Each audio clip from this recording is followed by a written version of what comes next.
스가랴 3장 1절에서 5절입니다. 교독합니다. 대제사장 여호수아는 여호와의 천사 앞에 섰고 사탄은 그의 오른쪽에 서서 그를 대적하는 것을 여호와께서 내게 보이시니라. 여호와께서 사탄에게 이르시되 사탄아, 여호와께서 너를 책망하노라. 예루살렘을 택한 여호와께서 너를 책망하노라. 이는 불에서 꺼낸 그슬린 나무가 아니냐 하실 때에 여호수아가 더러운 옷을 입고 천사 앞에 서 있는지라. 여호와께서 자기 앞에 선 자들에게 명령하사 그 더러운 옷을 벗기라 하시고 또 여호수아에게 이르시되 내가 내 죄악을 제거하여 버렸으니 내게 아름다운 옷을 입히리라 하시기로 함께 읽습니다. 내가 말하되 정결한 관을 그의 머리에 씌우소서 하매 곧 정결한 관을 그 머리에 씌우며 옷을 입히고 여호와의 천사는 곁에 섰더라. 아멘. 스가랴가 본 네 번째 환상입니다. 대제사장 여호수아가 사탄과 함께 여호와 하나님 앞에 서 있습니다.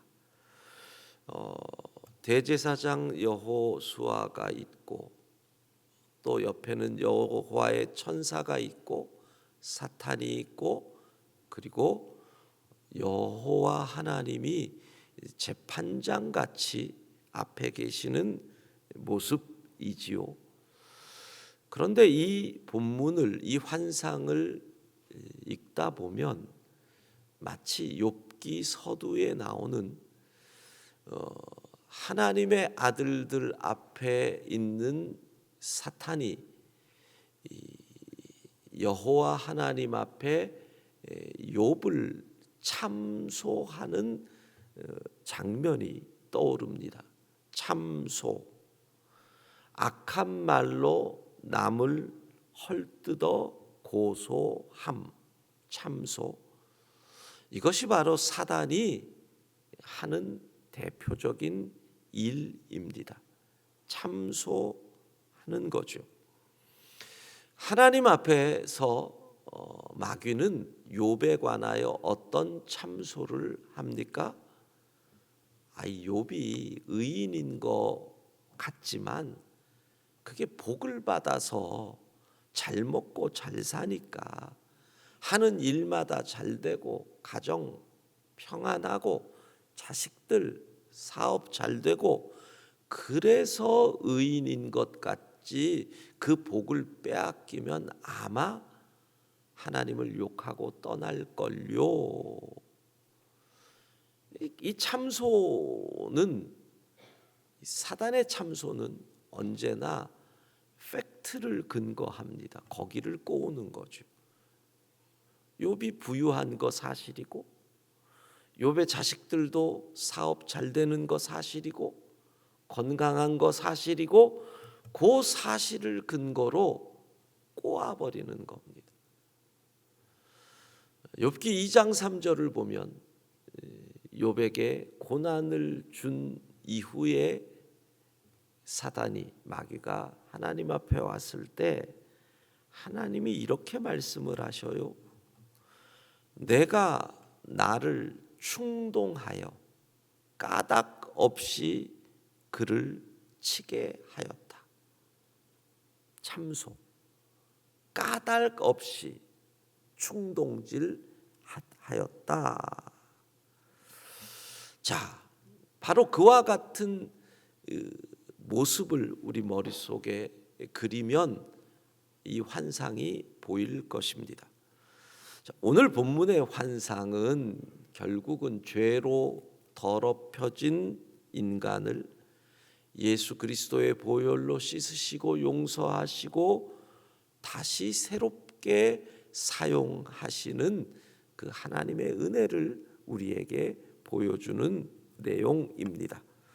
시작은 1절에 대제사장 여호수아가 등장합니다.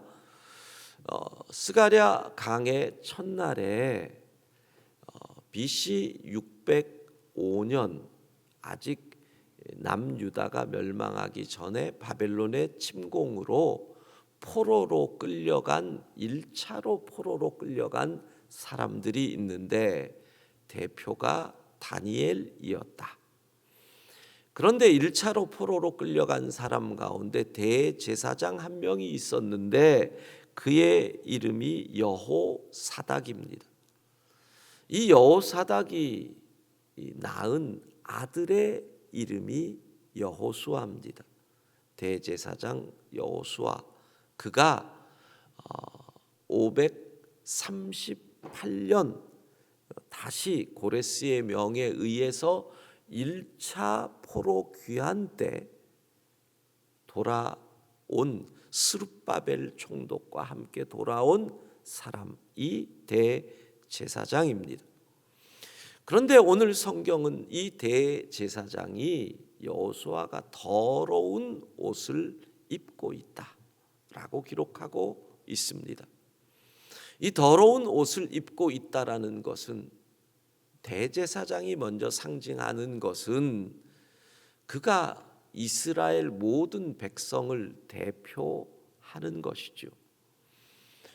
대제사장이 속죄일, 대속죄일에 지성소에 홀로 들어가잖아요. 이스라엘 모든 백성의 죄를 짊어지고 대표해서 들어갑니다.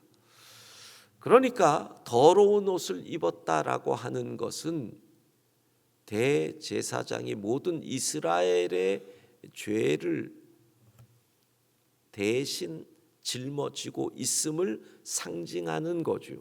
어떤 의미로?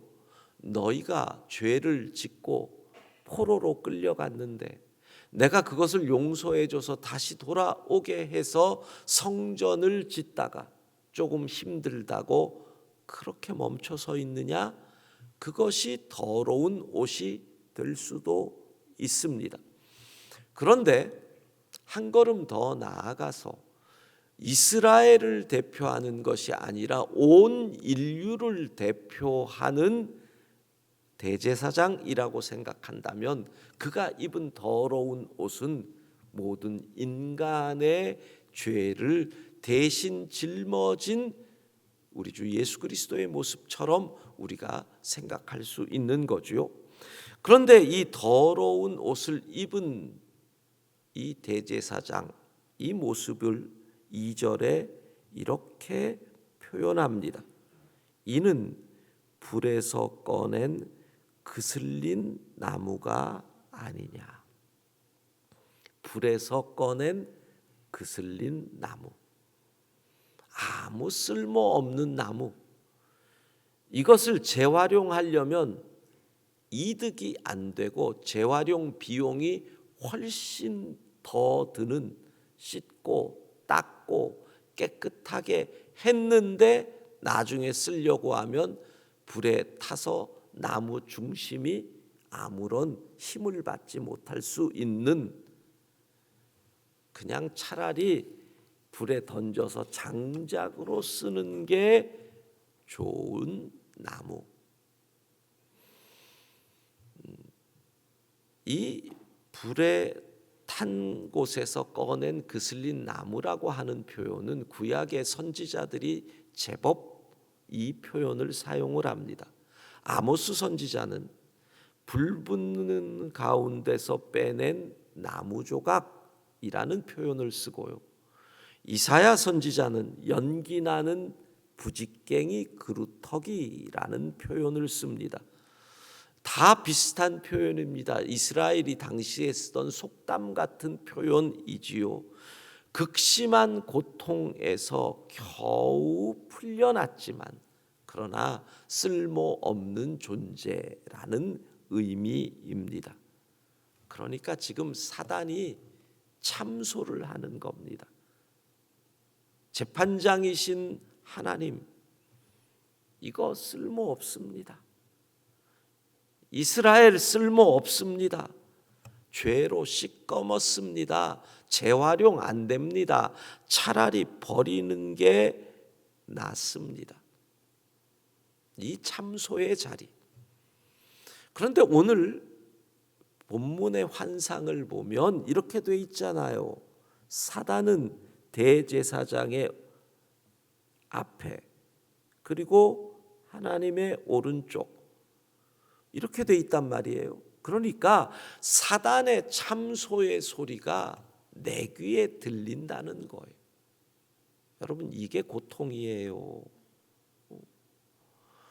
그런 경험 없으세요?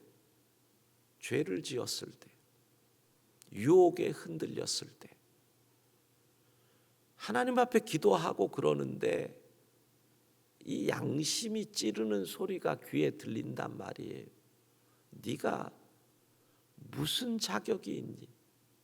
하나님이 용서해 주셨는데 또 그 죄를 짓니? 누가 너를 쓰겠니? 그러면 그 가책이 우리를 찌르면, 맞아, 나 같은 게 무슨 쓸모가 있냐? 나 같은 게 무슨 자격이 있냐? 하나님도 나를 포기하실 거야. 사단의 참소의 무서운 점은 그 참소가 우리를 정죄한다는 거예요. 맞아, 나는 불에서 꺼낸 그슬린 나무와 같은 쓸모없는 존재지. 자기 비하, 정죄에 빠지게 만드는 사단의 참소의 위력이 있습니다. 불에서 꺼낸 그슬린 나무, 그러면 우리가 생각해야 될 한 사람이 있는데, 감리교의 창시자라고 하고 18세기 영국의 부흥운동을 시작한 위대한 복음 전도자 요한 웨슬레 목사님입니다. 그분은 자기 스스로를 나는 불에서 꺼낸 그슬린 나무와 같습니다 라는 고백을 많이 했습니다. 실제로 그의 아버지가 목사님이었는데 목사관에서 살 때 5살 나이에 그 목사관이 화재가 났지요.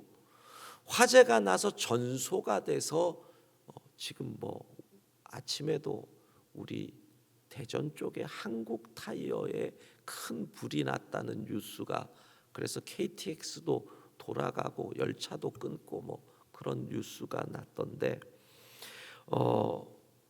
집이 전소가 돼서 지붕이 무너지기 직전에 5살 된 요한 웨슬레를 이웃이 건져줍니다. 구해줍니다. 그래서 믿음 좋았던 그 어머니가 늘 너는 불에서 꺼낸 그슬린 나무와 같은 하나님, 그런데 하나님의 은혜로 살아났다, 이 이야기를 늘 웨슬레에게 해줬다고 합니다. 그래서 웨슬레의 간증을 보면 이런 글들이 있습니다. 나는 그때 죽어야 할 존재인데 주께서 나를 불에서 끄집어낸 그슬린 나무처럼 살리셨다. 그리고 때가 되어 예수 그리스도를 믿음으로 구원받게 하시고 지금까지 쓰신다. 여러분, 불에서 꺼낸 그슬린 나무와 같다라는 말에는 엄청난 의미가 담겨 있는 거예요. 자, 생각해 보세요.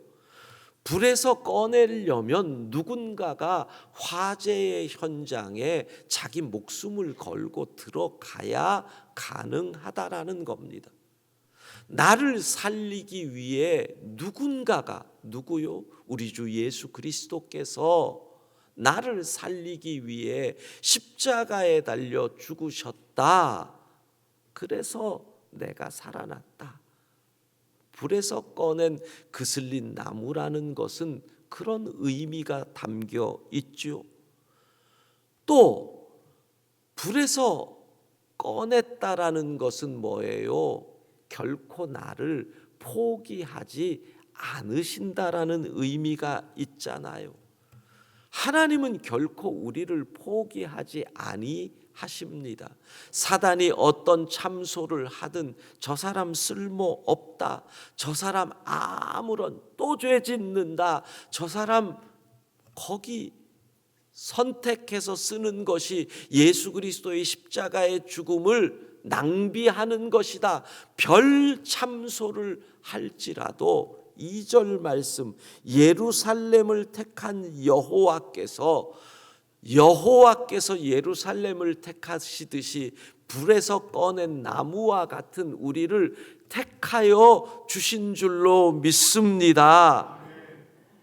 불에 들어가면서까지 나를 포기하지 아니하신 하나님이신데, 여러분이 죄 지었다고, 여러분이 실수했다고, 여러분이 실패했다고, 여러분이 넘어지셨다고 하나님이 결코 우리를 포기하지 아니하시는 줄로 믿습니다. 우리가 쓸모 있는 이유가 뭔 줄 아세요? 돈이 있어서요? 재능이 있어서요? 아니에요. 우리가 쓸모 있는 유일한 이유는 하나님이 우리를 선택하셨다는 것. 그것밖에 없어요. 그것밖에 없어요. 하나님이 선택하셨다.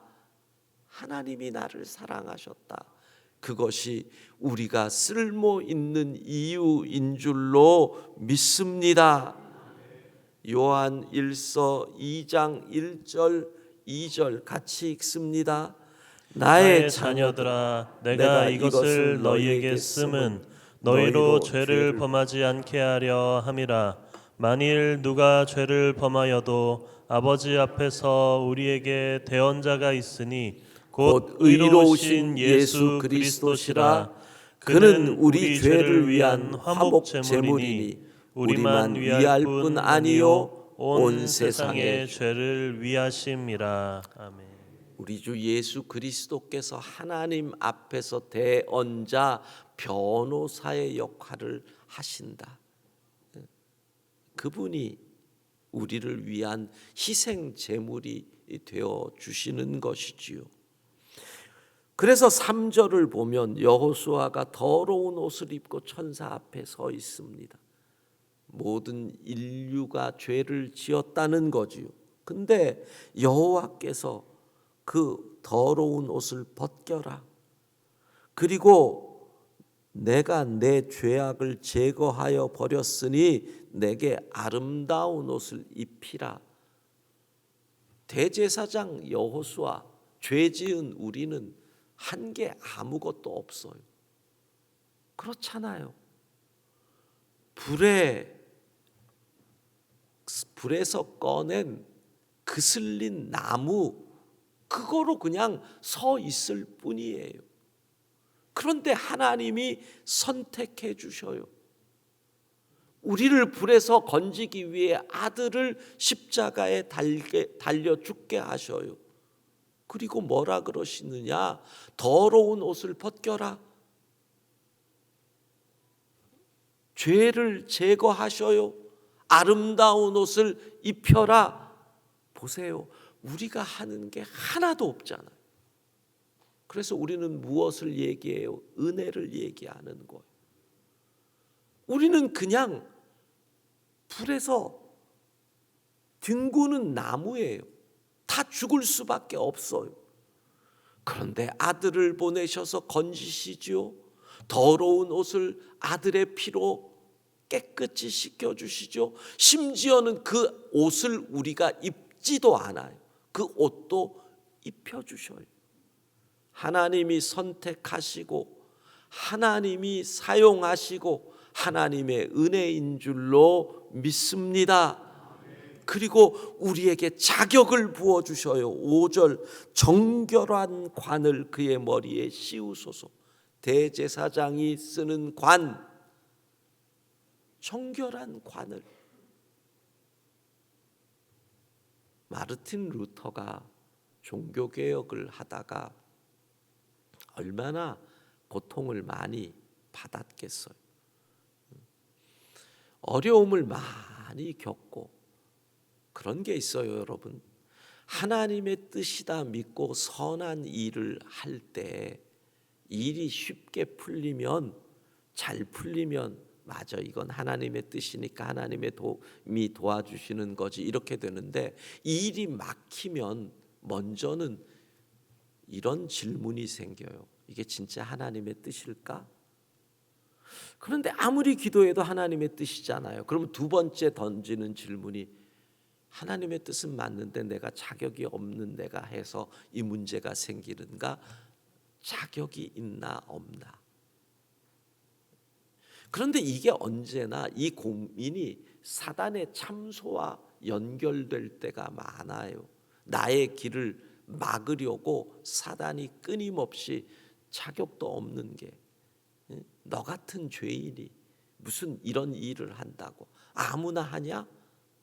그런데 루터가 그런 것을 고민하다가 내가 이런 일할 자격이 있는가 고민하다가 잠이 들었는데, 갑자기 꿈에 마귀가 나타나더니 루터가 지은 죄의 목록을 쫙 펼쳐서 보여주더라는 거예요.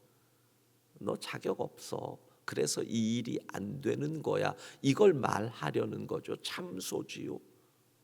그런데 갑자기 그 꿈에 하나님의 말씀이 딱 떠오르더라는 거예요. 요한일서 1장 7절에서 9절 같이 읽습니다. 그가 빛 가운데 계신 것 같이 우리도 빛 가운데 행하면 우리가 서로 사귐이 있고 그 아들 예수의 피가 우리를 모든 죄에서 깨끗하게 하실 것이요, 만일 우리가 죄가 없다고 말하면 스스로 속이고 또 진리가 우리 속에 있지 아니할 것이요, 만일 우리가 우리 죄를 자백하면 그는 미쁘시고 의로우사 우리 죄를 사하시며 우리를 모든 불의에서 깨끗하게 하실 것이요. 아멘. 하나님께서 우리에게 정결의 관을 씌워 주십니다. 그건 무슨 뜻이에요? 너는 자격이 있어. 다시 시작해. 할 수 있어. 내가 선택하고 내가 괜찮다 그러는데 누가 너를 정죄하니? 사랑하는 성도 여러분, 하나님은 오늘도 우리에게 말씀하십니다. 괜찮아. 다시 시작하면 돼. 걱정하지 마. 내가 너를 사랑하는데, 내가 너를 선택했는데, 내가 너를 포기하지 않는데 누가 주의 은혜를 힘입어 오늘도 다시 일어나서 선택하신 하나님의 뜻대로 우리에게 주신 그 사명 감당하는 복된 하루가 될 수 있기를 바랍니다. 기도하겠습니다. 자비하신 하나님, 불에서 꺼낸 그슬린 나무와 같은 우리입니다. 그러나 하나님께서 우리를 선택하시고 더러운 옷을 벗기시고 죄를 제거하시고 아름다운 옷을 입히시고 정결의 관을 씌워 주셨으니 우리가 오늘도 주의 은혜를 의지하고 다시 일어섭니다. 다시 힘을 냅니다. 다시 시작합니다. 주님, 우리를 사용하여 주옵소서.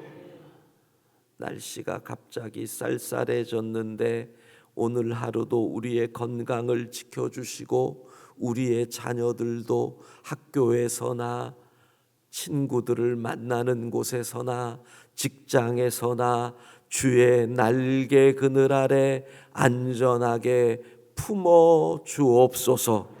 예수님 이름으로 기도합니다. 아멘.